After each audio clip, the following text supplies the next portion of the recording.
जैसा कि अब हिस्ट्री के अंतर्गत सिंधु घाटी सभ्यता का सामाजिक एवं राजनीतिक जीवन के संदर्भ में पढ़ा था। जैसे कि मैंने बताया था कि जो राजनीतिक जीवन था उसमें व्यापारी वर्ग की ही विशेषता थी।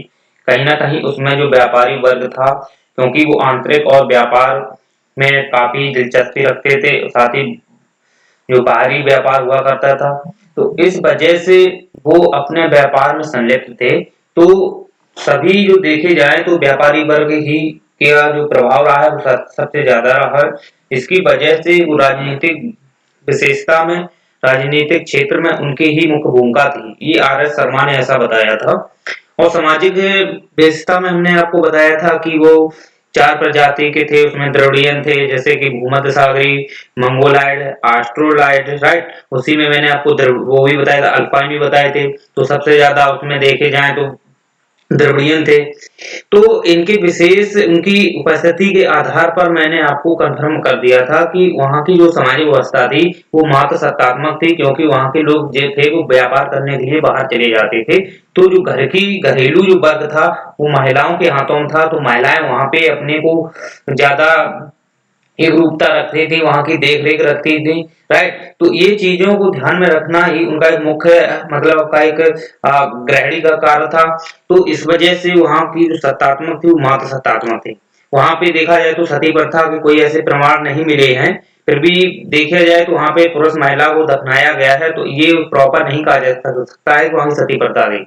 इसके आगे का जो आज हम आपको बताएंगे कि आर्थिक जीवन वहाँ का किस प्रकार का था। क्योंकि अगर वहाँ पे कोई ना कोई अगर सामाजिक जीवन है, अगर वहाँ की कोई अपनी एक समुदाय है तो उसका आर्थिक जीवन तो होगा, क्योंकि वो अपने को खाना, वहाँ की व्यवस्था, वहाँ का अपना जीवन को सर्वाइव कैसे कर पाएंगे। तो इसके लिए वहाँ पर एक प्रॉपर क्या होना चाहिए, वहाँ की आर्थिक व्यवस्था होनी चाहिए।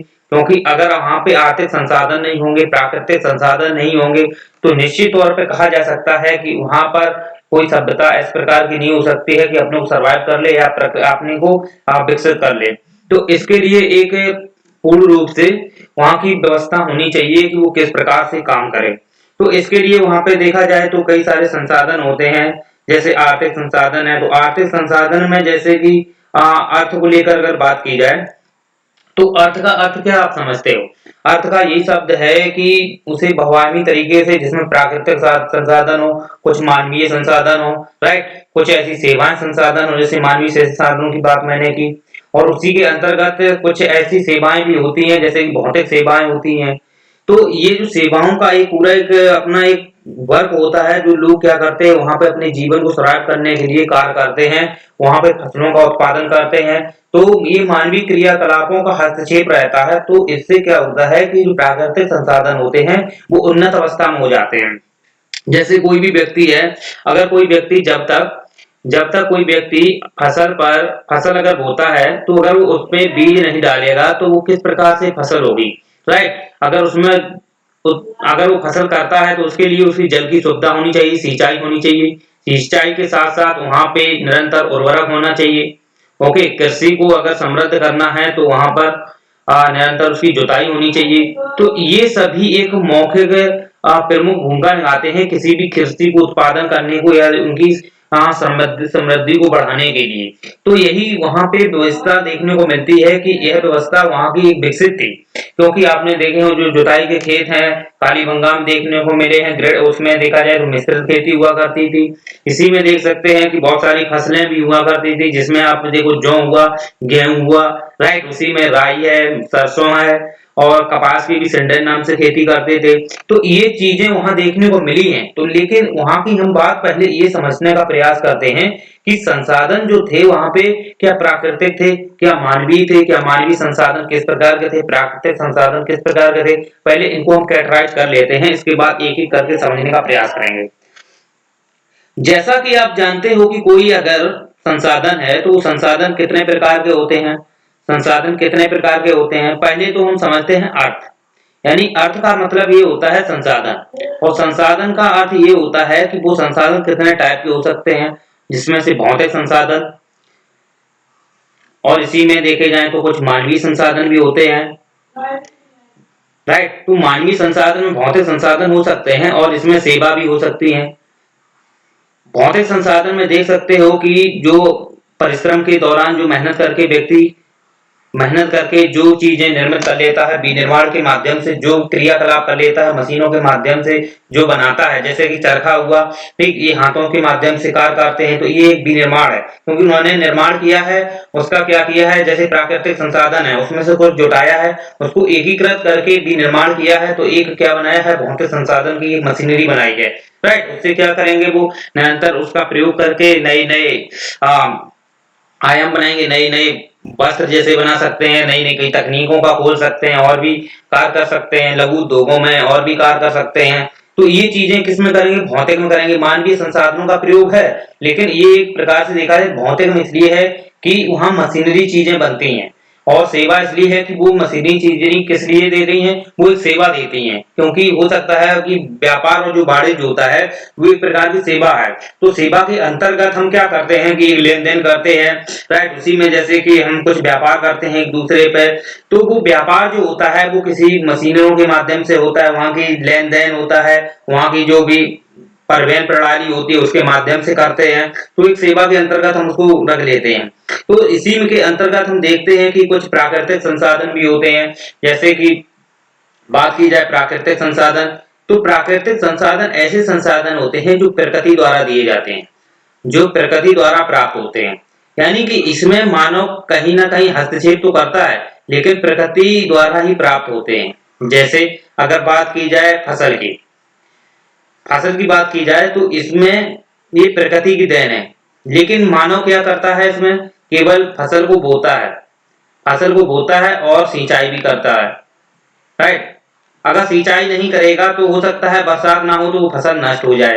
राइट, लेकिन निरंतर अगर बरसात होती है और निरंतर उनको उर्वरक मिलती है, तो ये इसमें मानव की कोई हस्तक्षेप ना होने के बावजूद भी फसल हो जाती है। बहुत सी फसलें ऐसी होती हैं जो प्राकृतिक रूप से उपज जाती हैं, जिनमें मानव का कोई हस्तक्षेप नहीं होता है, और जिन्हें मनुष्य खूब प्रयोग करता है अपने अपने आजीवन में। ठीक है, और इसी अर्थोपार्जन के अंतर्गत और भी जैसे आप देख सकते हो कि जैसे फसलों के बाद और भी होती हैं, जैसे इसी में आप देख लो मत्स्य पालन है। मत्स्य मत्स्य अगर देखा जाए तो ये भी प्रकृति की देन है, क्योंकि ये क्या है कि ये प्रकृति द्वारा है। ऐसा तो कर नहीं सकते कि आपने एक बार इनको खाना दे दिया या आपने कुछ भी दाना खिला दिया तो इनसे कह दो कि बढ़ जाओ, तो ऐसा तो बढ़ नहीं सकते। तो प्रकृति की देन है, धीरे धीरे इनका अपने आप कोशिकाओं का विकास होगा। तो ये कुछ चीजें हैं, जैसे कि वन संपदा हो गई, वन संपदा को आप ले सकते हो। उसी में जैसे बहुत सारी होते हैं, उनमें जैसे कि कृषि हुआ, कृषि भी एक प्रकार की जिसमें फसल आ जाती है। मत्स्य पालन है, वन संपदा है। ये क्या है, कुछ प्राकृतिक हैं, ये प्रकृति द्वारा देन है, लेकिन इनका उपयोग करके मनुष्य क्या कर लेता है, निरंतर इनका जब विकास करता है, तो ये विनिर्माण के क्षेत्र में जब काम करते हैं तो उसमें क्या करते हैं, निर्माण में जैसे बड़ी बड़ी मशीनों का प्रयोग करते हैं, बड़ी बड़ी उद्योगों का प्रयोग करते हैं, तो ये फिर एक सेवा क्षेत्र में चले जा रहे हैं। जैसे मशीनों का प्रयोग किया, और इन मशीनों से जो भी हमने निर्माण प्रक्रिया के माध्यम से जो भी हमने उत्पन्न किया है, या जैसे कोई भी परिवहन जैसे हमने बनाई व्यवस्था की है। राइट, उसी में देखे जाए तो बहुत सारे ऐसे हम उद्योगों में जो निर्माण क्षेत्र में कार्य करते हैं, तो उनका हम व्यापार वाणिज्य करते हैं, तो वो सेवा क्षेत्र में चला जाता है। तो इस प्रकार से इन तीनों के आधार पर ही कोई भी अर्थव्यवस्था होती है वो निश्चित रूप से विकसित होती है। लेकिन अगर इन तीनों आधार में अगर एक भी आधार की अगर कमी है, तो हम बोल सकते हैं कि वहां की अर्थव्यवस्था विकसित नहीं है, वो अविकसित है। लेकिन हाँ, वहां की डिपेंड ये करती है कि वहां की अर्थव्यवस्था है, वहां के लोग कैसे जागरूक हैं, वहां का जीवन जो आर्थिक जीवन है वो किस प्रकार का संचालन हो रहा है, तो इस पे डिपेंड करता है। तो इसी प्रकार अगर सिंधु घाटी सभ्यता की बात की जाए, तो सिंधु घाटी सभ्यता में अगर ये प्राकृतिक चीजें थी, जैसे कि वहां पे 9 फसलों का देखने को मिलती है। जैसे 9 फसलें में आप देख लो, जिसमें गेहूं है, जौ है, राइट, उसी में कपास है, उसी में अंतर आप देख सकते हो कि धान की भूसी भी मिली है, लेकिन ये धान चावल वहां पे बोए नहीं गए हैं। लेकिन जैसे आप बाजरा को बोल सकते हो, राइट, और भी हैं जैसे फसलें उसमें गेहूं तो मुख्य फसल भी थी उसमें, राइट, और भी फसलें हैं, बहुत सारी 9 फसलें हैं। तो इस प्रकार से सरसों है, तो इनका प्रयोग वहां हुआ करता था। तो इनके लिए वहां की एक पूरी औपचारिक व्यवस्था हुआ करती थी कि लोग किस प्रकार से काम करें। तो यही कारण है कि इनके लिए एक संसाधनों की पूरी व्यवस्था हुआ करती थी, जिसके लिए वो निरंतर क्या करते थे, प्रयास करते थे, जिस पर वो अपना एक पूरा व्यापार करते थे। तो हम कह सकते हैं कि फसल का अपना उत्पादन करके कुछ अपना सरप्लस के रूप में वो व्यापार करते थे, राइट। क्योंकि अगर जब तक सरप्लस नहीं होगा ना, सरप्लस नहीं होगा किसी भी चीज का, तो आप व्यापार नहीं कर सकते हो, क्योंकि सरप्लस ही व्यापार का एक मुख्य साधन माना जाता है। अगर सरप्लस नहीं है आपके पास में, तो आप उसका क्या करोगे, खुद ही आप उपभोग कर लोगे, तो बचत रूप में कुछ नहीं रख सकते, बचत में आप कुछ नहीं रख सकते, तो आप व्यापार क्या करोगे। व्यापार का उद्देश्य ये है कि आपके पास उपभोग से ज्यादा संसाधन है, जिसमें आप क्या करेंगे, किसी को व्यापार करेंगे, निर्यात करेंगे, जिसके माध्यम से कुछ हमको ऐसे भी सामान मिल जाएंगे जिनकी मेरे पास नीड है या जिनकी मेरे पास आवश्यकता है, राइट। तो इन चीजों का क्या है, व्यापार लेन देन है। और यही व्यापार जब हम किसी मशीनरों के माध्यम से, किसी उद्योगों के साथ साथ, और देखा जाए तो किसी परिवहन की सहायता से लेन देन करते हैं, राइट, ये पूरा एक वाणिज्य हो जाता है। तो व्यापार और वाणिज्य में केवल बेसिक डिफरेंस यही है कि कोई अगर हम काम करते हैं तो उसमें पूर्ण रूप से जो वहां के संसाधन है और उस संसाधन का किस प्रकार से हम लेन देन कर रहे हैं, वो एक व्यापार है, राइट। वो व्यापार एक व्यक्ति से दूसरे व्यक्ति के बीच व्यापार है। और वही व्यापार में हम किसी मशीनरी चीजों का, किसी बड़े परिवहनों का प्रयोग करते हैं, ले उसमें मतलब सामान की ढोना और सामान को कैसे ले जाना, ये पूरा उसमें हम जब इसका पूरा डाटा निकालते हैं, तो उसमें जो भी हमारा पूरा रिजल्ट निष्कर्ष निकलता है, उसे हम पूरा व्यापार एक वाणिज्य में रख लेते हैं। तो इस प्रकार व्यापार और वाणिज्य में बेसिक डिफरेंस इतना ही है। अब बात यहाँ आती है कि सिंधु घाटी सभ्यता थी, उसका एक आर्थिक जीवन किस प्रकार का था, वहां के लोग कैसे अपना आर्थिक व्यवस्था को किस प्रकार से करते थे, क्या आंतरिक व्यापार भी था, क्या बाहरी व्यापार भी था, राइट। तो यहाँ पे दोनों का व्यापार देखने को मिलता है, आंतरिक भी देखने को मिलता है और बाहरी व्यापार भी देखने को मिलता है। तो सबसे पहले ये समझना चाहेंगे कि यहाँ पर मुख्य व्यवसाय किस प्रकार का था और किस प्रकार के लोग यहाँ पर अपने को कार्य करने में संलग्न थे, किस पे विश्वास रखते थे और किस चीज पर ये ज्यादातर डिपेंड थे। तो इसके लिए हमें सबसे पहले ये जानना पड़ेगा कि वहां का जो व्यापार था वो किस प्रकार का था और सबसे पहले वहां के लोग किस पे डिपेंड हुआ करते थे। तो इसके लिए हमें सबसे पहले समझना पड़ेगा सिंधु घाटी सभ्यता का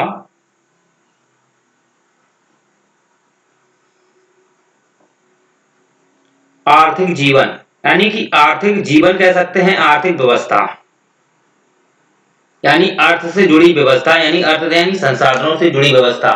तो सबसे पहले बात ये आती है कि यहाँ पे जब कृषि हुआ करती थी और उनके पास सरप्लस हुआ करते थे, तो वे निश्चित तौर पर व्यापार करते होंगे। और व्यापार करने का उनका जो एक रीजन यही था कि उनके पास बचत के रूप में सरप्लस हुआ करता था, जो भी वो उत्पादन करते थे, फसलों करते थे, उनके भी इन पे क्या होता था, बचत के रूप में उनके पास ये संसाधन होते थे, राइट। जैसे गेहूं है और जौ है, राई है, सरसों है, बाजरा है, जो भी वो करते थे, कपास है, वो उनके पास बचत में रहता था, वो सर्वाइव में मतलब कि एक सरप्लस में रहता था, जिसे वो क्या करते थे, सरप्लस में मतलब इकट्ठा करते थे और उसका व्यापार करते थे। और व्यापार के जो रूप था, व्यापार का एक आंतरिक में भी व्यापार होता था, एक दूसरे से दूसरे स्थान की जगह, राइट। उसी में बाहरी व्यापार भी हुआ करता था। जैसे कि अगर आंतरिक व्यापार की बात की जाए तो उसमें आप देख सकते हो कि तांबा खेतड़ी से आता था, सोना देखा जाए तो कोलार की खदान से भी आता था। तो ये आंतरिक व्यापार था उनका। और आंतरिक व्यापार देखा जाए तो बहुत सारे यहाँ पे बैलगाड़ी, इक्का गाड़ी, इनसे आंतरिक व्यापार हुआ करता था। तो ये सब व्यापार की एक उनकी अपनी एक पूरी एक नियमन था और वो वहां की पूरी व्यवस्थाएं थी, उनके पास वो संसाधन थे, ताकि वजह से वो आंतरिक व्यापार करते थे और एक दूसरे पर डिपेंड हुआ करते थे। जबकि बाहर का भी व्यापार होता था, जैसे मेसोपोटामिया हुआ, मिस्र की सभ्यता हुआ। इसी में आप देख सकते हो कि उस जो मिस्र की सभ्यता में जो उधर इजिप्ट वाला जो देश आता है वो मिस्र की सभ्यता में था, लाल सागर से लगा हुआ है, ठीक, अफ्रीका महाद्वीप में देश पड़ता है। और आप देख सकते हो कि ईरान और इराक वाले क्षेत्र मेसोपोटामिया से हुआ करता था, फारस की खाड़ी से दिलमुन वाला क्षेत्र बहरीन है आज वर्तमान में उसका नाम, उससे हुआ करता था। तो ये पूरा एक पूरी वहां की एक आर्थिक व्यवस्था थी जहां से वो बाहरी व्यापार करते थे। तो बाहरी व्यापार में देखा जाए अफगानिस्तान, बलूचिस्तान से भी हुआ करता था। तो ये पूरा व्यापार उनका जो था, जो विदेशों से व्यापार करते थे, बाहरी जो व्यापार उनका था, वो व्यापार किससे लेकर था, वो व्यापार था उनकी सरप्लस को लेकर और उनकी नीड को लेकर। यानी कि सबसे पहले अगर कोई चीज हमारे पास एक्स्ट्रा है तो उसका हम निर्यात करेंगे। दूसरी बात, अगर कोई चीज हमारे पास नहीं है, विदेशों के पास है, तो उसका हम आयात करेंगे। तो आयात और निर्यात के बीच ही क्या होता है, एक पूरा एक ब्यौरा होता है, और वो ब्यौरा पे क्या करते हैं, हम लेन देन करते हैं, राइट, लेन देन करते हैं, और उसका पूरा एक संग्रह किया जाता है जिसे हम व्यापार बोलते हैं। और इस व्यापार से जुड़ी जितनी भी गतिविधियां होती हैं, जितनी भी जुड़ी गतिविधियां होती हैं, चाहे वो किसी भी समझे संबंधित हों, जैसे कि परिवहन से संबंधित हों, या कोई सेवाओं से संबंधित हों, या कोई ऐसा लेन देन से संबंधित हों जो मतलब उधार वो क्रेडिट रूप में लेते हों, तो ये चीजें जो है ना, ये सब बाड़ेज में हम रखते हैं, तो ये चीजें वहां देखने को मिलती हैं। ओके, तो आर्थिक व्यवस्था का जो मुख्य चीज अगर देखने को मिलती है, फसल तो करते थे, लेकिन यहाँ पे हमें कुछ चीजें ऐसे देखने को मिलती है कि फसलें जो करते थे, लेकिन वो फसलों के सरप्लस के रूप में वो व्यापार करते थे। तो यहाँ पे सबसे पहले हम लिख सकते हैं कि जो व्यापार था वो काफी डेवलप था, यानी कि व्यापार विकसित अवस्था में था। विकसित इसलिए बोल सकते हो कि जो विदेश की जो देखी जाए तो हमारे यहाँ पे सिंधु घाटी सभ्यता मोहरें भी मिली हैं। ओके, और जैसे कि नाव भी मिली है विदेश की, मेसोपोटामिया की नाव मिली है, मोहनजोदड़ो में देखा जाए तो ये चीजें हैं, ये प्रमाण करती हैं कि व्यापार जो था वो विकसित था, क्योंकि लोग डिपेंड करते थे, वहां की प्रणाली हुआ करती थी उनकी, ठीक, समझदार लोग हुआ करते थे। तो इस आधार पे हम समझते हैं कि व्यापार कैसा था, विकसित था। दूसरी बात है, क्या ये कृषि पर निर्भर थे? क्या ये कृषि पर निर्भर थे? कृषि करते थे, बिल्कुल कृषि करते थे, क्योंकि सरप्लस के रूप में ये व्यापार करते थे। तीसरी बात, क्या इनके पास में कुछ ऐसा भी हुआ करते था जैसे कि आप शिल्पकार उद्योग, ये भी ऐसे शिल्पकार उद्योग हुआ करते थे, हाँ ये भी हुआ करते थे, ठीक। चौथे की बात की जाए तो इसके अंतर्गत देखा जाता है कि जैसे व्यापार हुआ, कृषि हुआ, इसी में हम ले सकते हैं पशुपालन। क्या ये पशुपालन करते थे?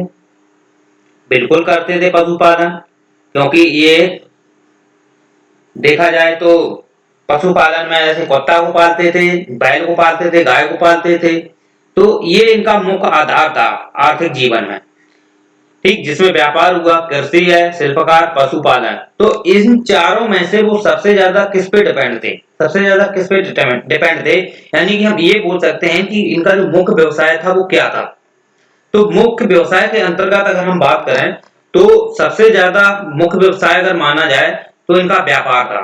अगर एग्जाम में पूछा जाए कि सिंधु घाटी सभ्यता का मुख्य व्यवसाय क्या था, तो बोलना आप कि ये इनका मुख्य व्यवसाय व्यापार था इनका, क्योंकि ये व्यापार पर ज्यादा डिपेंड थे, ठीक। बात है कृषि की, तो कृषि भी ये करते थे, कृषि भी ये करते थे, लेकिन कृषि पे इनका एक मुख्य व्यवसाय नहीं था। कृषि अगर मुख्य व्यवसाय अगर देखा जाए तो ये हमको मिलती है कहाँ? ये मिलती है ऋग्वैदिक काल में। ऋग्वैदिक काल में हमें कृषि मुख्य व्यवसाय देखने को मिलता है, और पशुपालन है ये हमें उत्तर वैदिक काल में देखने को मिलता है, इनका मुख्य व्यवसाय था, क्योंकि वहां के लोग ज्यादा विकसित हो गए थे। और पशुपालन, गाय को लेकर के भी उनका युद्ध होता रहता था, जैसे सुदास का युद्ध हुआ था, राइट, 10 राजाओं के साथ युद्ध हुआ था, पशुपालन को लेकर, गाय को लेकर युद्ध हुआ था। तो ये जो युद्ध हुए हैं ये हमारे उत्तर वैदिक काल में हुए हैं, तो वो पशुपालन वहां का मुख्य व्यवसाय था। वहां पे धनी लोगों को, तभी धनी लोग वही कहे जाते थे जिनके पास ज्यादा से ज्यादा पशु हुआ करते थे, उनके पास ज्यादा से ज्यादा गाय बैल जो भी जानवर थे, मुख्य व्यवसाय थे, पशुपालन था। जबकि कृषि है ना वो वैदिक वैदिक काल की है। ऋग्वैदिक काल में कृषि जो है सबसे ज्यादा हुआ करती थी, कृषि पे लोग डिपेंड थे। और सिंधु घाटी सभ्यता की बात की जाए तो यहाँ के लोग व्यापार पे डिपेंड थे, व्यापार सबसे ज्यादा करते थे, और मुख्य व्यवसाय का व्यापार ही था। ये क्या था? मुख्य व्यवसाय था।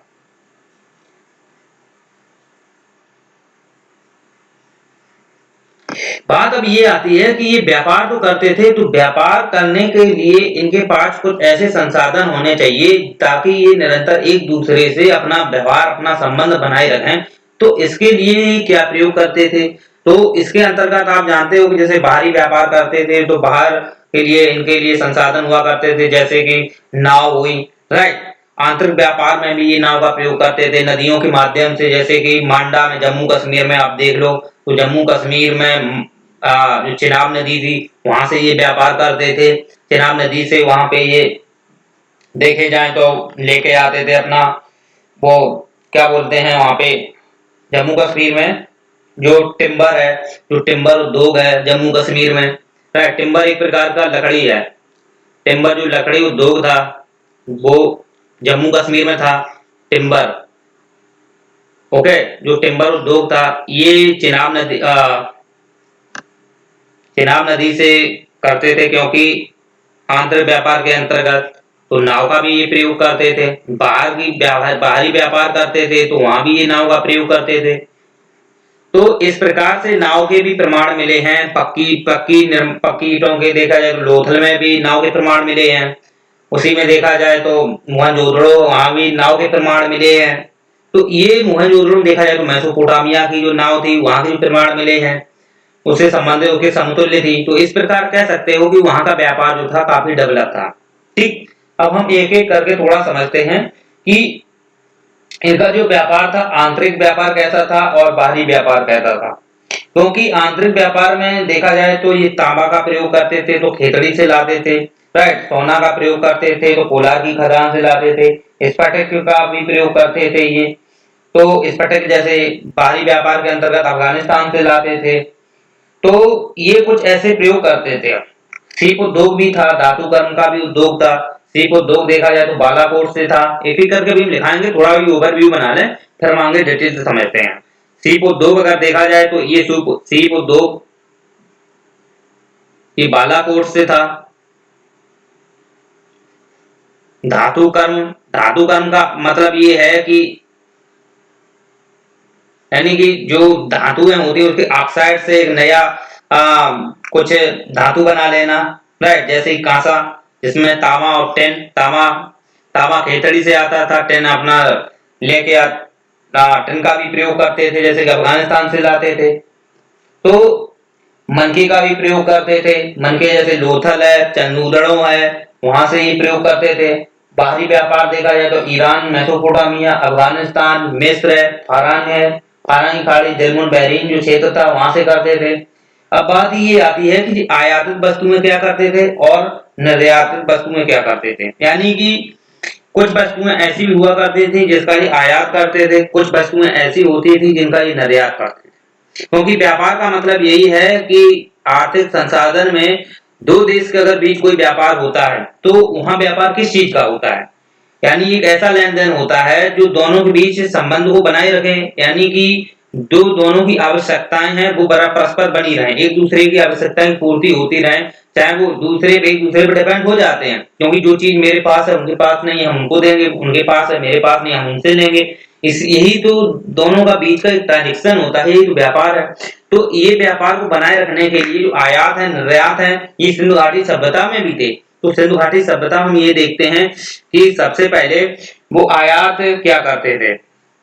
सिंधु घाटी सभ्यता में वो आयात क्या करते थे, तो इसके अंतर्गत अगर देखा जाए तो जैसे सोना अफगानिस्तान से भी लाते थे। वैसे कोलार की खदान थी कर्नाटक में, तो फिर भी ये सोना लाते थे अफगानिस्तान से, सोना, चांदी, राइट। इसी में टिन,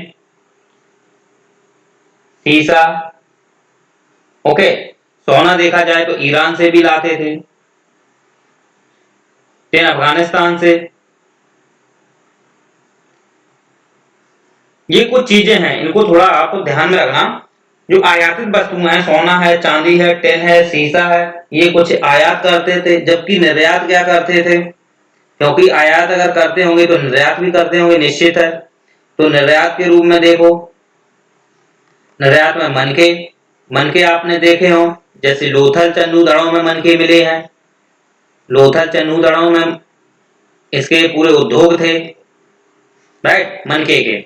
इसी में आप देख लो हाथी दांत वस्तुएं थी, हाथी दांत जैसे मोहनजोदड़ो में, कालीबंगा में हाथी दांत वस्तुओं में एक प्रकार के ये पैमाना हुआ करते थे मापन के। इससे देखे जाए तो इनका प्रयोग करते थे, घरेलू यूज में भी इनका प्रयोग करते थे हाथी दांत वस्तुओं का। इसी का अंतर्गत आप देख सकते हो सीप कलाकृति है, सीप जो कलाकृतियां हैं, इसी में आप देखो निर्यात के रूप में सीप, जो सीप कलाकृतियां हैं, राइट, ये बालाकोट से थे, बालाकोट में इसका उद्योग है। ओके, तो ये इसका क्या करते थे, निर्यात करते थे। इसी के अंतर्गत आप देख सकते हो कपास, जो मेहरगढ़ में सबसे ज्यादा हुआ करता था, कपास जो मेहरगढ़ में सबसे ज्यादा होता था, तो इनका ये निर्यात करते थे और आयात करते थे और निर्यात भी करते थे। लेकिन ये जो है ना एक दूसरे पे व्यापार करते थे, तो इनके लिए कुछ ऐसे संसाधन की भी जरूरत पड़ती थी जो मुख्य तौर पर कुछ विशेष जो व्यवस्थाएं थी उन पर निर्भर करते थे। अगर बात की जाए जैसे कि मिस्र की मेसोपोटामिया है, मिस्र की यह व्यवस्था है जो इजिप्ट वाले देश में पड़ती है, राइट, तो वहां से भी ये व्यापार करते थे। उसी में देखा है मेसोपोटामिया से भी ये व्यापार करते थे, फारस खाड़ी वहां पे जो दिरमुन बहरीन वाला जो क्षेत्र है वहां से ये व्यापार करते थे। तो इस प्रकार की व्यापार की जो व्यवस्थाएं थी, आयात निर्यात ये करते थे, राइट। तो आंतरिक, अब इसी में आप देख सकते हो कि निर्यात में आप अनाज का भी ये निर्यात करते थे, ठीक, इसी में देख सकते हो अनाज का भी निर्यात करते थे। अनाज में आप देख सकते हो गेहूं है, जौ है, इनको यव नाम बोलते थे, जौ को राई है, सरसों है, ओके, इसी में बाजरा है। वैसे चावल के अवशेष जरूर मिले हैं, लोथल में मिले हैं, भूसी चावल की मिली है, रंगपुर में मिली है, लेकिन चावल के प्रमाण ऐसे नहीं मिले हैं कि चावल करते थे। हो सकता है आयात करते हो, लेकिन ये प्रमाण मिले हैं चावल के, यहाँ पर बोने के प्रमाण नहीं मिले हैं, ये बात दिमाग में रखना। बात अब यहाँ आती है कि इनके आंतरिक व्यापार के क्या कुछ माध्यम हुआ करते थे, बाहर व्यापार के क्या माध्यम हुआ करते थे, राइट। तो ये आयात भी करते थे जैसे कि और निर्यात भी करते थे, तो इनके लिए कुछ माध्यम तो होने चाहिए। तो माध्यम के रूप में देख सकते हो स्थल में, ये स्थल में बैलगाड़ी, राइट, इक्का गाड़ी जो हुआ करती थी वो व्यक्ति खींच सकता था इक्का गाड़ी को। बैलगाड़ी जो हुआ करती थी उसमें दो बैल से बैलगाड़ी हुआ करती थी, राइट। और बैलगाड़ी देखा जाए तो जो जैसे जलमार्ग है, राइट, जलमार्ग से नाव का प्रयोग करते थे। नाव मेसोपोटामिया से देखने को मिलती है, ठीक, मोहनजोदड़ो में जो नाव मिली है वो कहाँ की है, मेसोपोटामिया की है, ठीक। जो टिग्रिस नदी देखा जाए तो टिग्रिस नदी है वर्तमान में, वहां का जो क्षेत्र हुआ करता था बगदाद इराक ईरान वाला, तो वहां पर जो नदियां हैं दजला फरात, तो वर्तमान में टिग्रिस नदी है, तो वो नदियों पे क्या हुआ करता था, मेसोपोटामिया सभ्यता थी, वहां से ये व्यापार करते थे, ठीक। जलमार्ग का व्यापार करते थे जिसमें नाव का मैंने अभी बताया, उसमें नदियों द्वारा व्यापार होता था, ओके। तो बाहरी व्यापार का अगर बात की जाए तो बाहरी व्यापार के कुछ साक्ष्य मिले हैं, तो बाहरी व्यापार के थोड़ा समझते हैं। जो बाहरी व्यापार हुआ था, बाहरी व्यापार के कुछ प्रमाण के कुछ हमें अभिलेख मिले हैं। अभिलेख एक्चुअली में सिंधु घाटी सभ्यता का अभिलेख नहीं है, सिंधु घाटी सभ्यता की तो हम लिपि को समझ ही नहीं पाए हैं। वहां के सोर्स जरूर थे, लिपि थी वहां की, ब्रूसडो फैदन लिपि थी, ब्रूसडो फैदन जो लिपि थी वहां की थी, लेकिन हम वो एक भाव चित्रात्मक लिपि थी। वहां पे जैसे यू आकार, मछली आकार, ऐसे ये कुछ ऐसे आकार मिले होंगे, हम डिटेल क्लियर करेंगे, कंफर्म कर देंगे, लेकिन वो एक प्रकार की देखी जाए तो ये भाव चित्रात्मक है। ब्रूसडो फैदन जो लिपि थी वो देखने को मिलती है दाएं से बाएं। तो ये जो लिपि थी इस प्रकार की, हम उसके मतलब साहित्यिक सोर्स तो थे, लेकिन वो साहित्यिक सोर्स को हम समझ नहीं पाए, तो राइट। जो बाहरी व्यापार का अगर अभिलेख देखा जाए तो वो एक अभिलेख था, वो अभिलेख मिलता है सारगोन का अभिलेख। जो सारगोन का अभिलेख है वहां से मुझे बाहरी व्यापार के कुछ प्रमाण मिलते हैं। जैसे सारगोन का जो अभिलेख है, ये अभिलेख मेसोपोटामिया का है, ओके, ये अभिलेख जो है वो मेसोपोटामिया का है, क्योंकि सारगोन एक प्रकार का देखा जाए तो ये वंश था। सारगोन एक वंश था जहां का राजा था अक्कड़। अक्कड़ राजा था। ओके, अक्कड़ राजा था। तो यहां से जानकारी मिलती है, तो इस अभिलेख में, ये अभिलेख 2350 ईस्वी पूर्व का है, 2350, और इसमें 3 शब्दों का प्रयोग किया गया है। इसमें 3 शब्द प्रयोग किए गए हैं। पहला शब्द इसमें दिया गया है मेलुहा। मेलुहा शब्द का प्रयोग किया गया है, और ये मेलुहा देखा जाए तो ये सिंधु घाटी सभ्यता का एक स्थल है। सिंधु घाटी सभ्यता का ये स्थल है। और सिंधु घाटी सभ्यता में देखा जाए तो ये लोथल, जो लोथल नाम है, लोथल का ही ये नाम दिया गया था मेलुहा।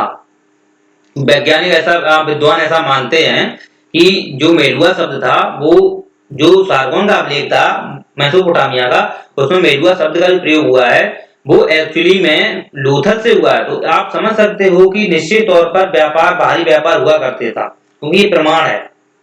क्या प्रमाण है? मेलुहा शब्द लोथल के लिए प्रयोग हुआ था, क्योंकि मेलुहा लोथल में देखा जाए तो पक्की जो नाव है, पक्की नाव के प्रमाण मिले हैं लोथल में। पक्की नाव के, जैसे हम जो पक्की नाव को हम बोलते हैं परकोटा, जैसे कि वैसे तो ये पक्की नाव मिली है जो ईंटों की होती थी, ईंटों की नाव मिली है। अब सर बोलोगे ईंटों की नाव तो पिघल जाएगी पानी में, तो ये पक्की थी, क्योंकि पक्की नाव थी, कच्ची नहीं थी, पक्की ईंटों की नाव थी। ये परकोटा जिसे हम बोलते थे उस टाइम, परकोटा। तो ये परकोटे एक प्रकार की पक्की मिट्टी होती थी जिससे ये घड़ा वगैरह बनाए जाते थे, जिसमें मृदभांड है, ठीक है, ये कुछ ऐसे सामग्रियां बनाई जाती थी जिनका प्रयोग घरेलू स्तर पर हम करते थे। और इन्हीं से ही क्या बनते थे? ईंटें, मकान, जैसे घर बने हो, 4 दीवारी परकोटा से जैसे घिरी हुई दीवारी हुआ करती थी, आपको हमने बताई थी। तो ये चीजें जो देखने को मिलती हैं, तो ये परकोटा, पक्की ईंटें को ही बोलते हैं। तो अब बात यहाँ आती है कि मेलुहा जो शब्द है ये लोथल के लिए यूज हुआ है, तो इसका अर्थ ये है कि पक्का 100% हमारा व्यापार हमारे सिंधु घाटी सभ्यता का लोग करते थे, वो निश्चित तौर पे मेसोपोटामिया से करते थे। तो दूसरा शब्द का प्रयोग अगर देखा जाए तो दूसरा शब्द का प्रयोग हुआ है माकन। माकन शब्द का प्रयोग हुआ है, और माकन का शब्द का प्रयोग का मतलब है, ये शब्द देखा जाए तो वर्तमान में जो मकरान तट है, मकरान तट है जो बलूचिस्तान का, वहां देखने को मिलता है। बलूचिस्तान का मकरान तट है, वहां पे ये जो क्षेत्र था वहीं पे ही स्थित है। और तीसरा जो शब्द का प्रयोग किया गया है वो किया गया है दिलमुन। दिलमुन जो फारस की खाड़ी से लगा हुआ एक क्षेत्र है, फारस की खाड़ी से लगा हुआ एक क्षेत्र है, और इसे वर्तमान में बहरीन, जो बहरीन क्षेत्र है, बहरीन देश है, उसी देश का जो पहले नाम था वो सिंधु घाटी सभ्यता के समय दिलमुन था। तो इन 3 शब्दों का प्रयोग किया गया है सारगोन अभिलेख में। एक अभिलेख और आता है 1900 बीसी का, ये 2350 का, एक अभिलेख और आता है 1900 बीसी का। तो उस अभिलेख के अंतर्गत मेलुहा शब्द का प्रयोग नहीं किया गया है। मेलुहा शब्द का प्रयोग नहीं किया गया है। इसका अर्थ यह है कि उस टाइम जो सिंधु घाटी सभ्यता का जो व्यापार था, जो सिंधु घाटी सभ्यता का व्यापार था वो पतन की ओर था। तो इसका मतलब यह है कि उस टाइम हमारा जो व्यापार था, हमारे यहाँ के जो लोग थे, पूर्वज लोग थे, वो व्यापार जो करते थे वो एक्चुअली में 1900 बीसी में उनका व्यापार पतन की ओर था, क्योंकि 1500 ईस्वी तक तो सिंधु घाटी सभ्यता खत्म, समाप्ति हो जाती है। तो इससे 400 वर्ष और पूर्व तक इनका जो व्यापार हुआ करता था वो लगभग में पतन की ओर था। तो जो अभिलेख दूसरा मिला है, तो उस अभिलेख में मेलुहा शब्द का प्रयोग नहीं किया गया। इतना आप विशेष याद रख लेना, राइट। तो इस प्रकार से आप समझ सकते हो कि कुछ प्रमाण मिले हैं जो बाहरी व्यापार से संबंधित हैं, जैसे मेलुहा शब्द है, इसका बहुत ही प्रमुख यूज हुआ है हमारे सिंधु घाटी सभ्यता में, और एग्जाम में पूछा भी गया है मेलुहा शब्द का क्या अर्थ है, कैसा क्या है, कैसे संबंधित है, किस अभिलेख में देखने को मिलता है। ये जानकारी थोड़ी आप रख लेना। अब बात ये आती है, तो और भी प्रमाण देखो जैसे मिले हैं, जैसे मेलुहा शब्द का एक प्रमाण मिला है बाहरी से, तो और भी प्रमाण मिले होंगे। तो उस प्रमाण के अंतर्गत आप और भी देख सकते हो, जैसे कि जो सिंह आकृति की जो मोहरें हैं मेसोपोटामिया की थी, हड़प्पा में जो मिली हैं, हड़प्पा में जो कुछ मोहरें मिली हैं, थोड़ा आप नोट डाउन करते रहना। जो सिंह सिंह मोहरें हैं, सिंह की मोहरें जो मिली हैं हड़प्पा में, ये कहाँ की हैं? ये मेसोपोटामिया की हैं। तो आप समझ सकते हो कि जब विदेशी सोर्स हमारी सिंधु घाटी सभ्यता में देखने को मिले, तो कहीं ना कहीं वो व्यापार ही तो करते होंगे, तभी तो देखने को मिले हैं, तभी तो उन सोर्सों का प्राप्त हुआ है, उन साक्ष्य को तभी तो प्राप्त हुए हैं जब वो विदेशों में व्यापार करते होंगे। अब ऑटोमेटिक तो आ नहीं गई, राइट? लेन देन होता होगा तभी तो ये मोहरें मिली हैं।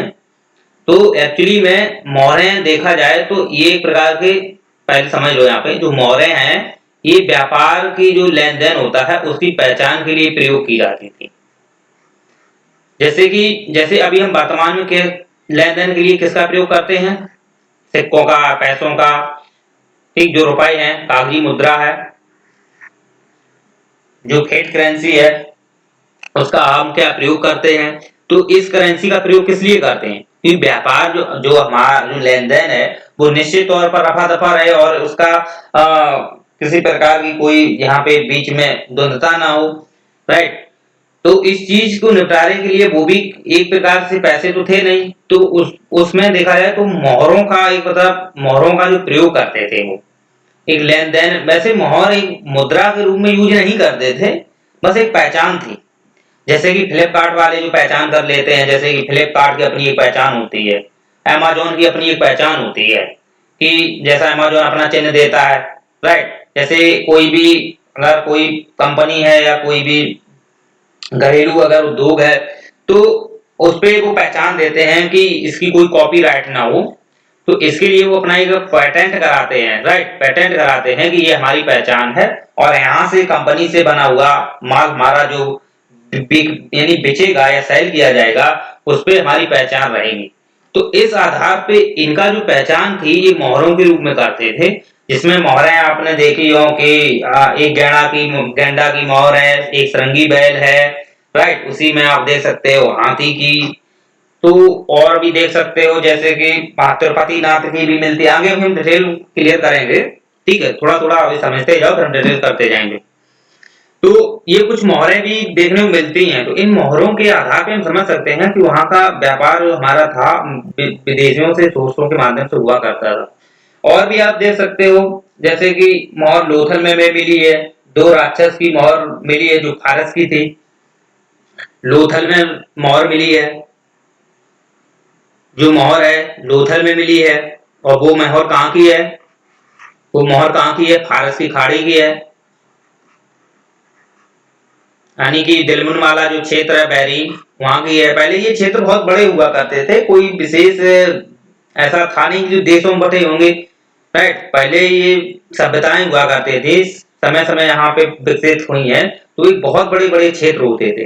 तो जैसे दिलमुन है तो बहुत बड़ा क्षेत्र होता होगा ना, जो दिलमुन है फारस की वाली, वहां पे जैसे यमन देश है, अमीरात देश है, ओमान देश है, ऐसे जो देश हैं फारस की खाड़ी से लगे हुए, ईरान इधर क्षेत्र है, सऊदी अरब क्षेत्र है, तो यहाँ पे पूरा एक दिलमुन क्षेत्र हुआ करता होगा। तो वहां फारस की खाड़ी से वहां से क्या प्राप्त हुआ है? तो वहां की जो दो राक्षस की एक मोहर प्राप्त हुई है, दो राक्षस की एक मोहर प्राप्त हुई है, वो कहाँ हुई है? लोथल में। वो मोहर कहाँ की है? वो है फारस की खाड़ी और दिलमुन वाले क्षेत्र की, आप समझते हो। और भी प्रमाण अगर हम बात करें तो प्रमाण में आप देख सकते हो कि जैसे कि लोथल में मम्मी का मॉडल मिला है, मम्मी का मॉडल देख सकते हो, जैसे समाधान, जैसे कि एक पुनर्जन्म में विश्वास करते थे, तो वो चीजें हमें मिली हैं कहाँ पे? लोथल में देखने को मिली हैं, राइट? वो लोथल मिली है, वो मिस्र की है। तो मिस्र के लोग जो हुआ करते थे वो पुनर्जन्म पे विश्वास करते थे, पुनर्जन्म पे विश्वास करते थे, जैसे कि समाधान में दफनाना, समाधान जो एक मम्मी का मॉडल होता है, मम्मी का जो मॉडल हुआ था वो मिस्र का ही था जो लोथल मिला है। तो उसमें समझ सकते हो कि जैसे समाधान के अंतर्गत जो लोग मर जाते थे तो उसको समाधान कर देते थे कि पुनर्जन्म है, उसकी सुरक्षा करते थे ये, ठीक, उसकी सुरक्षा करके रखते थे। तो ये समाधान में उनको पुनर्जन्म विश्वास करते थे कि ये पुनः आएगा और फिर ये जीवित हो जाएगा और ये इसकी सुरक्षा रखो। तो इस प्रकार का मम्मी का मॉडल वहां देखने को मिलता है। तो ये मुझे कहाँ देखने को मिला है? ये भी मिला है मुझे लोथल में। कहाँ मिला है? लोथल में देखने को मिला है, लोथल में प्राप्त हुआ है। और ये कहाँ का है? मिस्र का है। तो ये बेसिकली आप समझ सकते हो कि कुछ प्रमाण ऐसे हैं जो मुझे कहीं ना कहीं जो हमारा व्यापार है, बाहरी व्यापार है, उससे संबंधित रखते हैं। कुत्ता का दफन आप देख सकते हो कि कुत्ता का दफन तो वैसे तो रोपड़ में हुआ है। तो ये पशुपालन के रूप में कुत्ता, शिकार के रूप में कुत्ता को पालते थे। तो ये उसका वो हम आगे अभी क्लियर कर देंगे। कुत्ता का भी दफन होता था।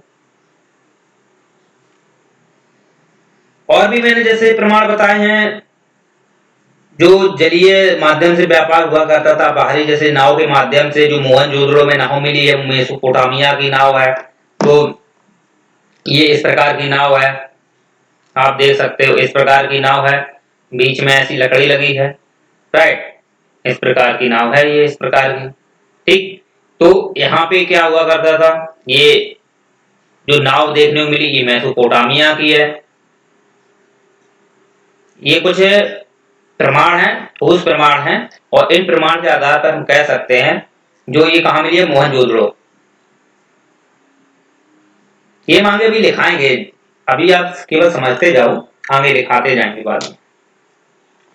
तो इन प्रमाण के आधार पर हम स्पष्ट रूप से कह सकते हैं कि इनका जो व्यापार था वो बेसिकली विदेशों से था, यानी कि बाहरी व्यापार था। जो विदेशी सभ्यताएं थी उनके साथ इनका व्यापार हुआ करता था 100%। अब ये बात यहां आती है कि ये आंतरिक व्यापार कहां से करते थे। तो आंतरिक व्यापार देखा जाए तो ये बैलगाड़ी, इक्का गाड़ी, इनसे प्रयोग करते थे, बैलों का प्रयोग करते थे, बैल पालते थे, पशुपालन तो था ही उनके पास, बैल पालते थे। इसी के माध्यम से ये एक दूसरे के स्थानांतरण करते थे, बैलगाड़ियों से जाते थे, राइट। उसी में इक्का गाड़ियों का प्रयोग करते थे, स्वयं इक्का गाड़ियों का खुद खींच ले जाते थे व्यक्ति ये। तो इस प्रकार से ये आंतरिक व्यापार भी करते थे। अब बात ये आती है कि व्यापार तो ये करते थे, अब व्यापार में क्या ये मुद्रा का प्रचलन था कि नहीं था, इस पे थोड़ा हम बात कर लेते हैं। व्यापार के अंतर्गत ये किस प्रकार का व्यापार था उनका। जो व्यापार था क्या वो मुद्रा भी संबंधित था? क्या वो मुद्रा भी संबंधित था? तो बिल्कुल नहीं। ऐसे कोई प्रमाण नहीं मिले हैं कि वहां पे मुद्रा का प्रचलन हो। लेकिन मोहरें जो मिली हैं, जो मोहरें मिली हैं, जो मोहरें मिली हैं लगभग 2400 कुछ मोहरें मिली हैं, 2450 जो मोहरें मिली हैं। तो इसमें से 1200 मोहरें तो मोहनजोदड़ो की हैं। 12 सबसे ज्यादा जो मोहरें मिली हैं वो कहाँ मिली हैं? मोहनजोदड़ो में। पूरे सिंधु घाटी सभ्यता में 2450 मोहरें मिली हैं। तो जो मोहरें मिली हैं, तो इन मोहरों का प्रयोग एक्चुअली में वो मुद्रा के रूप में नहीं करते थे। बेसिकली देखो कैसे, अगर थोड़ा आप पहचान करें, थोड़ा अपने मन से सोचते हैं। जैसे कि अगर कोई व्यापार होता है तो व्यापार में जो मोहरें हैं वो मोहरें एक समान होनी चाहिए, राइट। कि अगर हम किसी व्यक्ति पे व्यापार करते हैं तो उसके पास भी वही मोहर होनी चाहिए। 3 व्यक्ति ले लेते हैं, इसके पास वही मोहर होनी चाहिए, इसके पास भी होनी चाहिए और इसके पास भी होनी चाहिए। क्योंकि ये अपने पास, इनके पास जो माल है या सरप्लस के रूप में कुछ भी रखा है, तो उसका ये व्यापार करते हैं तो वही मोहर तो इनके पास होनी चाहिए, तभी तो ये निश्चित तौर पे व्यापार कर पाएंगे। क्योंकि इनके पास अगर वही मोहर है तो ये लेन देन करने में तो कोई प्रॉब्लम नहीं होगी। और इसके पास भी वही मोहर है तो ये इससे ले लेगा और इससे भी ले लेगा, राइट। और ये इससे भी ले लेगा और इससे भी ले लेगा। तो इनके बीच जो लेन देन होगा वो समान मोहर से होना चाहिए। लेकिन ऐसा तो मिला नहीं देखने को। तो मोहरें थी वो कई टाइप की देखने को मिली है, अलग अलग मोहरों की डिजाइनें मिली हैं। वहां पे जानवर जो छपे हैं वो अलग अलग जानवर देखने को मिले हैं। तो हम ये कह नहीं सकते हैं कि ये जो व्यापार करते थे मुद्रा से करते थे। लेकिन हाँ, एक पेटेंट के रूप में, अपना जो पहचान के रूप में इन मोहरों का प्रयोग जरूर करते थे। क्योंकि कोई गेहूं का व्यापार करता था, राइट, तो उसके पास अपनी एक मोहर की पहचान होनी चाहिए कि हमारा ये गेहूं का हम सबसे ज्यादा करते हैं तो उस हिसाब से ये क्या करते थे, मोहरों का प्रयोग करते थे एक पहचान के रूप में। मुद्रा के रूप में ये प्रयोग नहीं करते थे मोहरें, ये थोड़ा आप ध्यान रखना। बात अब ये आती है कि जानवरों का ये प्रयोग करते थे, तो उसमें आप देख सकते हो कि ये कौन जानवर हुआ करते थे। तो जानवर आप थोड़े दिमाग में बैठा लेना। जो मोहरें थी, मोहरे में आप देखा हो तो सबसे ज्यादा जो फेमस मोहर है वो है पशुपतिनाथ की। पशुपतिनाथ की एक मोहर है, ये सबसे फेमस है। इसकी जो खोज की थी वो की थी अर्नेल अर्नेल अर्नेल जी ने। एक इसकी अर्नेल नहीं, अर्नेस्ट है, राइट। जो अर्नेस्ट थे इन्होंने इसकी खोज की थी। और और ये पहचान जो पशुपतिनाथ की पहचान जो की थी वो की थी मार्शल जी ने। तो ये थोड़ा आप की पॉइंट याद रखना। फैक्चुअल में पूछ देता है, थोड़े फैक्ट हैं, नोट डाउन कर लीजिए। तो ये पशुपति थे। तो अब बात ये आती है कि जो पशुपति मोहर थी, तो इस पे और भी कुछ जानवरों का भी मतलब कि अंकन किया गया है और अंकित की गई है। तो आप थोड़ा लिख लेना। जैसे ये पशुपतिनाथ है, राइट, ये पशुपतिनाथ है। तो इनके कुछ दक्षिण में भी होते थे जानवर, और इधर पश्चिम में भी है, सॉरी इधर पूर्व में है, इधर पश्चिम है, और कुछ नीचे उत्तर में भी है। तो इधर जो हुआ करते थे, इधर होते थे हाथी और बाघ।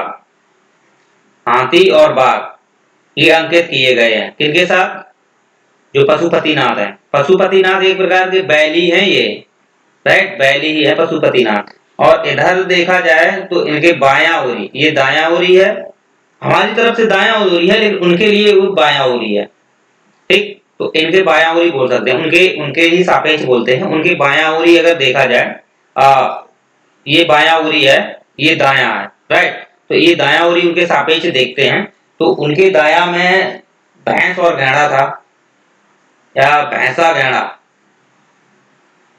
और नीचे देखे जाए तो दो हिरन थे, दो हिरन। ये थोड़ा आप लिख सकते हो कि पशुपतिनाथ थे तो उनके जो आसपास किन जानवरों का प्रयोग किया गया था, तो हाथी, बाघ, ऐसा गैंडा, हिरन का प्रयोग किया गया है। लेकिन रीजन अब ये है कि ये इनका प्रयोग क्यों करते थे, और कब कर लेते, तो हो सकता है उनको उस चीज में जानकारी ना हो, क्योंकि उस टाइम देखा जाए तो कोई ऐसा ज्यादा कोई ऐसी कोई खोजें नहीं हो गई थी कि वो अपने को ज्यादा विकसित होते थे।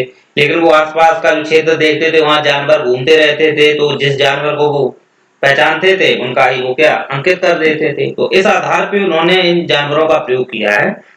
तो हम ये भी समझते हैं कि इन जानवरों के माध्यम से ये भी जानकारी मिलती है कि ये इन जानवरों से परिचित थे।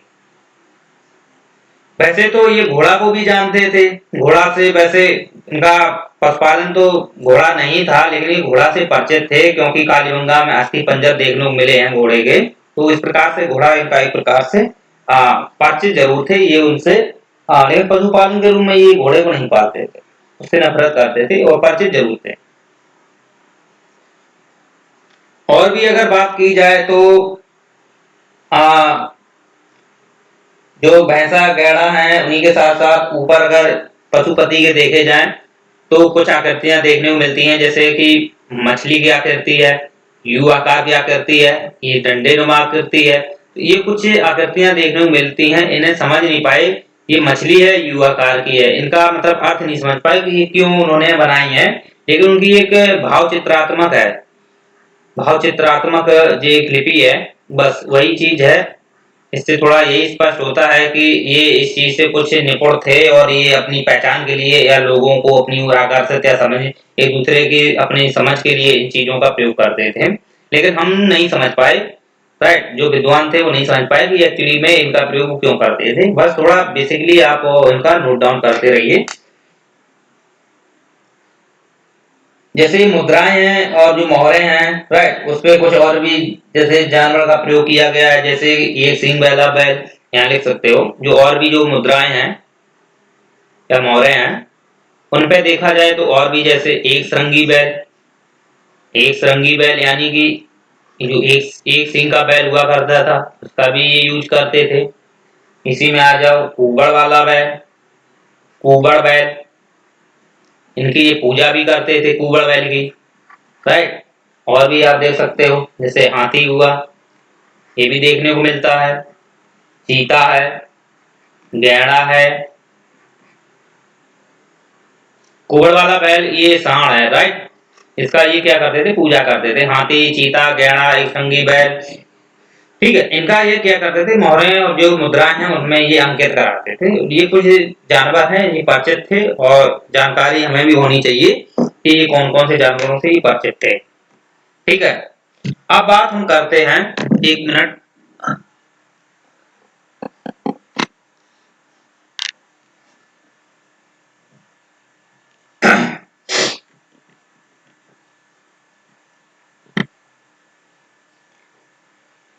तो सर्वाधिक जो मुद्राएं हैं वो एक्चुअली में अभिलिखित हैं। अभिलिखित का मतलब यही है कि इन मुद्राओं का जो प्रयोग था वो कहीं ना कहीं व्यापार को पहचानने के लिए करते थे।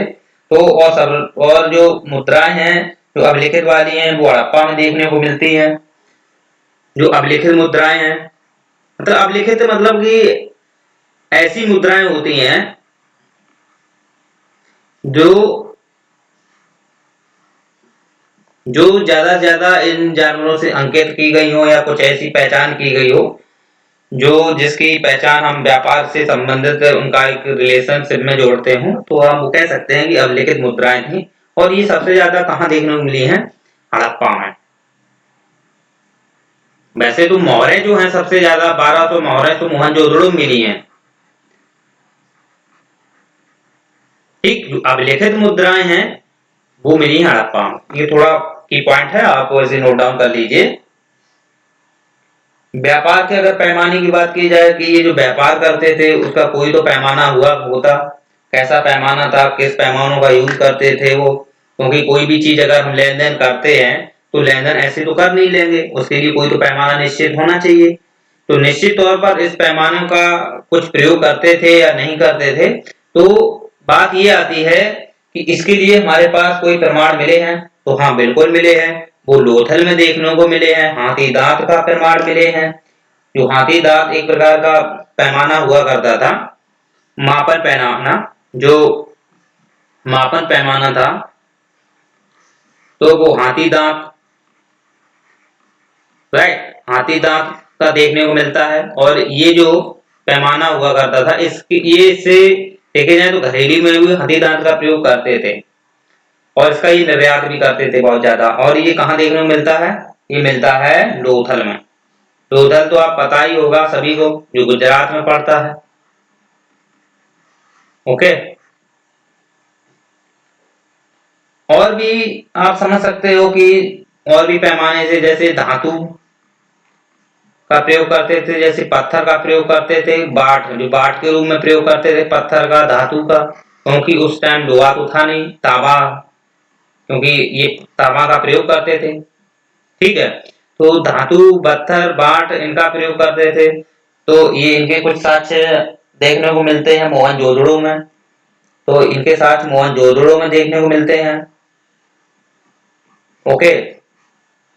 धातु हुए, पत्थर हुए, बाट हुए, इनका प्रयोग मोहन ये करते थे, ठीक, पैमाने के रूप में। मोहनजोदड़ो में इनके साक्ष्य मिले हैं। और इनका जो पैमाना था वो 16 के गुणक में था। 16 की गुणक का मतलब ये है कि 16, 32, 32, ओके, इसी में 48, 64, इस प्रकार से 16 के गुणक में। तो यही है कि मतलब एक निश्चित पैमाना इनका हुआ करता था। कोई ऐसा नहीं है कि 20 ग्राम, 200 ग्राम, 250 ग्राम, ऐसा कुछ नहीं हुआ करता था। मतलब 16 के गुणक में था। कोई भी बाट था उनका 16 मान रखते थे, 32 का रखते थे, 48 का, 64 का, इस प्रकार के 16 के गुणक में रखते थे। और ये जो था ना, ये सभी में समान ही था, ऐसा नहीं था कि कहीं अलग हो, जैसे कि हड़प्पा में अलग हो, लोथल में अलग हो, तो ऐसा नहीं था, ये सभी में एक समान था, राइट। तो ये कुछ पैमाना है उनके, मापन पैमाना, हाथी दांत है, धातु बाट, पत्थर बाट है, इनका प्रयोग करते थे। अब हम दूसरे नंबर पे बात करते हैं। पहला तो हमारा व्यापार से संबंधित था, दूसरा है कृषि से संबंधित। व्यापार से संबंधित जो भी वो गतिविधियां अपनाते थे, गतिविधियों के माध्यम से जो व्यापार में जो जो यूज में उनकी वस्तुएं आती थी उनका उपयोग करते थे, आंतरिक में और बाहरी व्यापार में, ये हमने क्लियर आपको कर दिया। अब दूसरे नंबर पे, पहला पे मैंने जैसे बताया था कि जो व्यापार था, राइट, ये मुख्य व्यवसाय था उनका। दूसरा कृषि था, तीसरा पशुपालन, चौथा शिल्प उद्योग। तो इसमें से ये आपको क्लियर हो गया, इसमें कोई भी डाउट नहीं है आपको, और कोई भी डाउट हो तो कमेंट में आप कर सकते हो, हम उसका जवाब देंगे आपको। व्यापार से संबंधित सभी जानकारी आपकी क्लियर हो गई। अब बात करते हैं कृषि से। कृषि की अगर बात की जाए तो ये कृषि करते थे। कृषि के जो जोते हुए खेत मिले हैं, जोते हुए खेत मिले हैं, ये कहाँ मिले हैं? कालीबंगन में। कालीबंगन जो राजस्थान का क्षेत्र है वहां पे देखने को मिलते हैं। और जुते हुए खेत में ये किस प्रकार की खेती करते थे? मिश्रित खेती। मिश्रित खेती जो वर्तमान में भी इस पे थोड़ा फोर्स किया जा रहा है, मिश्रित खेती को लेकर। इससे क्या होती है, जमीन जो हमारी रहती है काफी स्ट्रांग रहती है, इसमें पोषक तत्व होते हैं, मजबूत रहते हैं। रीजन ये होता है कि हर एक फसल होती है उसकी पोषकता जो अलग मतलब एक संचित करने की होती है, उसमें भिन्नता देखने को मिल जाती है। और उसके जो अवशेष होते हैं ना, अवशेष, वो अवशेष जो होते हैं वो उसी पे कहीं ना कहीं अवशेष के रूप में वहीं ऐसे जहाँ कृषि होती है वो छूट जाते हैं।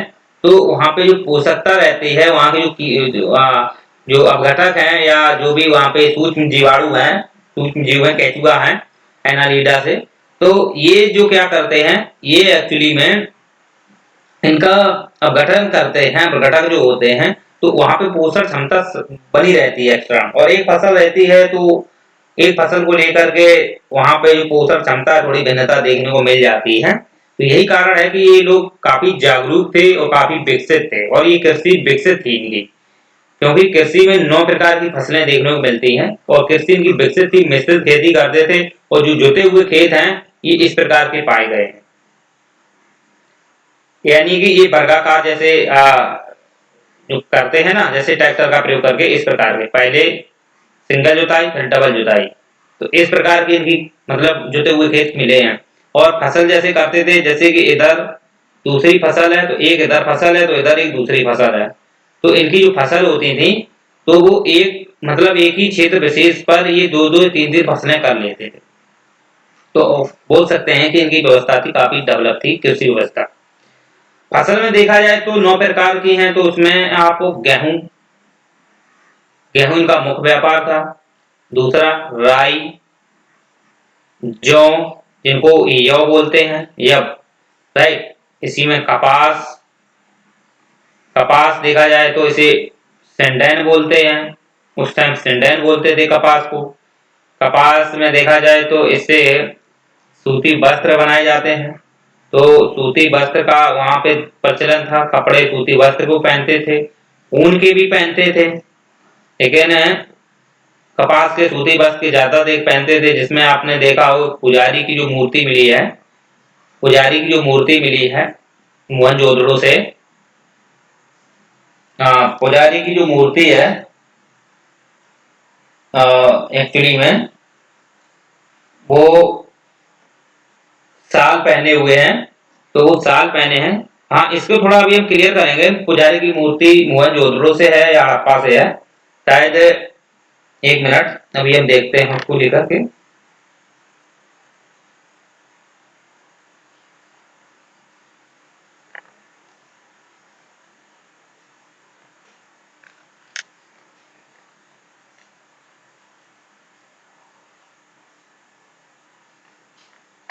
हाँ, मोहनजोदड़ो से ही है, मोहनजोदड़ो से पुजारी की मूर्ति मिली है, ठीक। तो पुजारी की जो मूर्ति है ये साल पहने हुए हैं, और साल जो है वो तिल तिलपटिया उसे क्या बोलते हैं एक्चुअली में, इसे बोलते हैं तिलपतिया पद्धति। जो तिलपतिया पद्धति है उस समय चलती थी तिनपतिया पद्धति, उस पे मतलब आधारित है जो साल बनी है। और ये साल किसकी है? सूती वस्त्र की है, जो कपास से बनती थी। तो ऐसे समझ सकते हैं कि यहाँ के जो लोग थे कपास करते थे सिंडेन नाम से, और इसका कपास का ये व्यापार भी करते थे, काफी निर्यात करते थे। गेहूं है, राई है, जौ है, इसे जौ बोलते हैं। इसी में आप देख सकते हो बाजरा है। ओके, बाजरा है। इसी के अंतर्गत आप ले सकते हो जैसे कि खरबूज है, तरबूज है, सरसों है। जैसे खरबूजा है, तरबूज है, सरसों है। इनका कुछ ही मुख्य फसलें थी, प्रयोग करते थे। लेकिन जो धान है, ये एक्चुअली में इनका प्रमाण ऐसा नहीं मिला है कि ये रोपण करते थे, रोपण करते थे। लेकिन ये धान जो है ना, हो सकता है ये व्यापार करते हो, तो इस हिसाब से मिले हो। ये चावल है, चावल के जो छिलके हैं, चावल के जो छिलके हैं ये लोथल से प्राप्त हुए हैं। बाजरा है, ये लोथल से प्राप्त हुआ है। ओके, तो बाजरा हुआ, चावल हुए, लोथल से प्राप्त हुए हैं। इसके कुछ भूसी के धान है, यहाँ भूसी है, धान की भूसी है, ये रंगपुर से मिली है। तो बेसिकली आप समझते हो कि ये कुछ चीजें हैं, आप उनको नोट डाउन करते रहिए, तो जिससे आपको कोई कॉन्सेप्ट है वो आपका क्लियर रहेगा। कोई चीज अगर पढ़ते हैं, अगर वो कॉन्सेप्ट से अगर क्लियर नहीं होती है तो पढ़ना का कोई फायदा नहीं है। और इतना तो डिटेल्स में आपको बता ही रहे हैं कि आपका कोई छूटेगा ना। वैसे तो इतने सारे 15 तो स्थल हैं, सबका अपने अपने कुछ ना कुछ मिला ही है, तो इतना सब लिखने से कोई चीज नहीं है। तो आप हिस्ट्री को ही, सिंधु सभ्यता ही कोई पढ़ते रहोगे। कुछ मौखिक चीजें हैं जो जानकारी होना चाहिए एग्जाम के भी, उसमें कुछ मुख्य पॉइंट से। तो इस प्रकार समझ सकते हो कि ये फसल में क्या क्या करते थे, राइट। और भी देख सकते हो कि कृषि के प्रमाण और भी मिले हैं, जैसे कि जैसे खेत के जोते हुए, जैसे मैंने बता ही दिया आपको, राइट। इसी के अंतर्गत देख सकते हो कि एक एप्टीला भी मिला है। और जैसे जो खेत जोतते थे, तो खेत जोतने के लिए हल भी मिला है, तो खेत जोतने वाला हल मिला है। ये पक्की ईंट का हुआ करता था।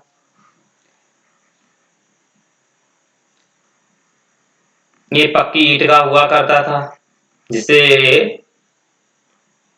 परकोटा बोलते थे। तो परकोटा नहीं, सॉरी, इसे बोलते हैं टेराकोटा। टेराकोटा, परकोटा नहीं। परकोटा एक्चुअली में चार दीवारी होती थी, चार दीवारी, उसे परकोटा बोलते थे। ओके, परकोटा ऐसे नहीं कहेंगे, इसे बोलते हैं टेराकोटा। टेराकोटा एक प्रकार की पक्की ईंटें होती थी। एक्चुअली में एक ही से नाम है ना, तो हो सकता है कोई मिस्टेक हो गई हो। लेकिन आप उसमें थोड़ा रिफॉर्म कर सकते हो, सुधार कर लेना। ये जो टेराकोटा है, ये पक्की ईंटें नहीं, पक्की ईंटें ही बोलते हैं। परकोटा चार दीवारी को बोलते थे, जो मकान के आसपास है सुरक्षा हेतु बनाते थे। तो खेत जोतने वाले थे, पक्की ईंटें हैं, उनका ये प्रयोग करते थे। पक्की ईंटों का प्रयोग खेत मतलब हल के रूप में करते थे, तो हल भी प्राप्त हुआ है, राइट। बनवाली में हल देखने को मिला है, जो बनवाली एक क्षेत्र है, वहां पे हल देखने को मिला है, राइट। इसी के आप देख सकते हो कि एप टीला भी देखने को मिला है। एप टीला, एप टीला भी प्राप्त हुआ है। एक कृषि के प्रमाण के रूप में आप समझते हो एप टीला है, वो भी मिला है। ये प्रकार एक देखा जाए तो ये जो टीला है, इस प्रकार का है। यहाँ पे कुछ मतलब कि 11 कमरे मिले हैं। ओके, 11 कमरे का जो एप टीला मिला है, 11 कमरे का एप टीला मिला है। और इस 11 कमरे में श्रमिक लोग क्या करते थे? आराम करते थे। श्रमिक लोग हुआ करते थे जो कृषि करते थे, वो थक जाते तो इसी में आराम करने के लिए बैठने आते थे। श्रमिक आवास था, राइट। और देख सकते हो कि इधर साइड में बहुत सारे चबूतरे होते थे ऐसे, इसी में बहुत सारे चबूतरे होते थे। ओके, और ये चबूतरे जो होते थे यहाँ पे गेहूं, जौ, रखते थे, राइट। इसी में इधर देखा जाए तो ये अन्नागार था। अन्नागार का मतलब यही है कि अनाज रखने का मतलब एक स्थान, अनाज रखने का एक स्थान था। यहाँ पे अनाज रखते थे ही, जैसे गेहूं है, जौ, चावल जैसा, मतलब चावल नहीं और भी है, सरसों, राइट, ये कुछ रखते थे। तो ये कुछ प्रमाण देखने को मिले हैं। मटर भी देखने को मिली है। तो जो गेहूं हुआ करते थे, गेहूं की 3 किस्में हुआ करती थी, 3 किस्म देखने को मिली है, 3 किस्म। जौ की 2 किस्में, और मटर जो थी, मटर की 1 किस्म देखने को मिली है। तो इस प्रकार से समझते हैं कि ये कृषि क्षेत्र में काफी डेवलप थे, काफी कृषि में ये संलिप्त थे और कृषि को करने में ये समृद्ध रहे, विकसित के इनकी कृषि हुआ करती थी, राइट। और सिंचाई की अवस्था में आप देख सकते हो, सिंचाई के लिए जैसे कि कुआं का, तालाब का, इनका प्रयोग करते थे। सिंचाई में आप जैसे एक भंडारण के रूप में प्रयोग करते थे, जैसे जल प्रबंधन हमने आपको पूरा बताया ही था। सिंचाई में तो जल प्रबंधन था, धौलावीरा था, और भी वाटर मैनेजमेंट के अंतर्गत जैसे कुआं का प्रयोग करते थे, ये तालाब का प्रयोग करते थे। देखा जाए साथ ही साथ में ये भूमिगत जल का प्रयोग भी करते थे, भूमिगत जल का प्रयोग करते थे ये कि कुओं के रूप में, और तालाब के रूप में जैसे वर्षा का प्रयोग करते थे। जैसे वर्षा होती थी उसका जल को क्या करते थे, जल का भंडारण कर लेते थे, स्टोरेज करके रख लेते थे, ताकि आगे चल के फसलों को प्रयोग किया जा सके। तो इस प्रकार से ये सिंचाई भी ठीक ठाक करते थे, राइट। अब बात ये आती है तीसरे नंबर की बात अगर हम करें तो तीसरे के अंतर्गत जैसे ये पहला तो मैंने आपको बताया कि ये व्यापार करते थे, दूसरा कृषि करते थे, तीसरा पशुपालन। तो पशुपालन में आप थोड़ा समझते हैं। तो पशुपालन के अंतर्गत, पशुपालन के अंतर्गत ये गैंडा से परिचित थे, लेकिन इनका पशुपालन था वो कुत्ता था, कुत्ता था इनका पशुपालन। सबसे पहले कुत्ता को ये पालते थे। कुत्ता तो देखा हुआ आपने, तो मध्य पाषाण के लोग थे वो भी कुत्ता को पालते थे। प्रागैतिहासिक काल के अंतर्गत मैंने आपको बताया था, जो मध्य पाषाण काल था उसमें कुत्ता को पाला जाता था। और आप यहाँ देख सकते हो कि जैसे कुत्ता ये था, ये शिकार के लिए ये पालते थे, शिकार करने के लिए। क्या ये शिकार थे, शिकार करते थे, क्योंकि ये मांसाहारी और शाकाहारी दोनों थे, मांसाहारी शाकाहारी दोनों थे, ओके। तो ये शिकार करते थे, कुत्ता का प्रयोग करते थे शिकार के रूप में। इसी में हाथी है, बकरी है, ऊंट है, इनका प्रयोग ये पालते थे। बकरी पालते थे, भेड़ पालते थे, बकरी, भेड़, ऊंट। ऊंट देखा जाए तो ये कालीबंगन में देखने को मिलता है। कालीबंगन जो राजस्थान का क्षेत्र है, वहां ये ऊंट पालते थे, बकरी भेड़ ये पालते थे। इसी के अंतर्गत आप देख सकते हो जैसे हिरन है, तो इनसे ये परिचित थे, गैंडा से परिचित थे, शेर से परिचित थे, चीता से परिचित थे ये, राइट।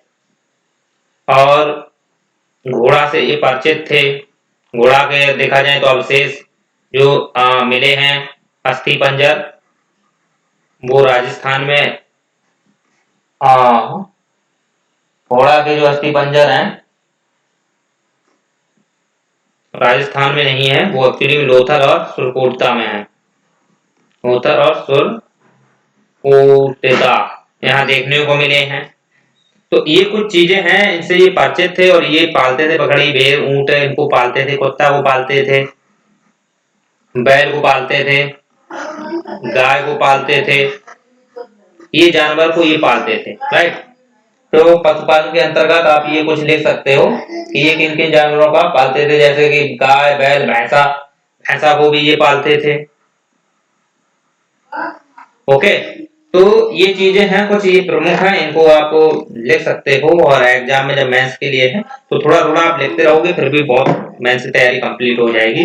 हाँ, प्रीलिम्स में अगर ये फैक्चुअल पूछा जा सकता है तो इसके लिए हमने आपको कंफर्म कर दिया है, आप उसे नोट डाउन कर लीजिए।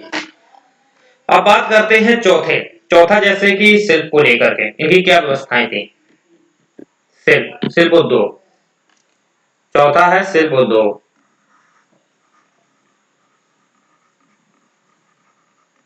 तो शिल्प उद्योग के अंतर्गत समझते हैं कि शिल्प में जैसे कि आप जानते हो कि ये तांबा से परिचित थे, राइट। खेतड़ी से आता था, राजस्थान की जो खेतड़ी है, खदान है, वहां से में देखने को मिलता है तांबा।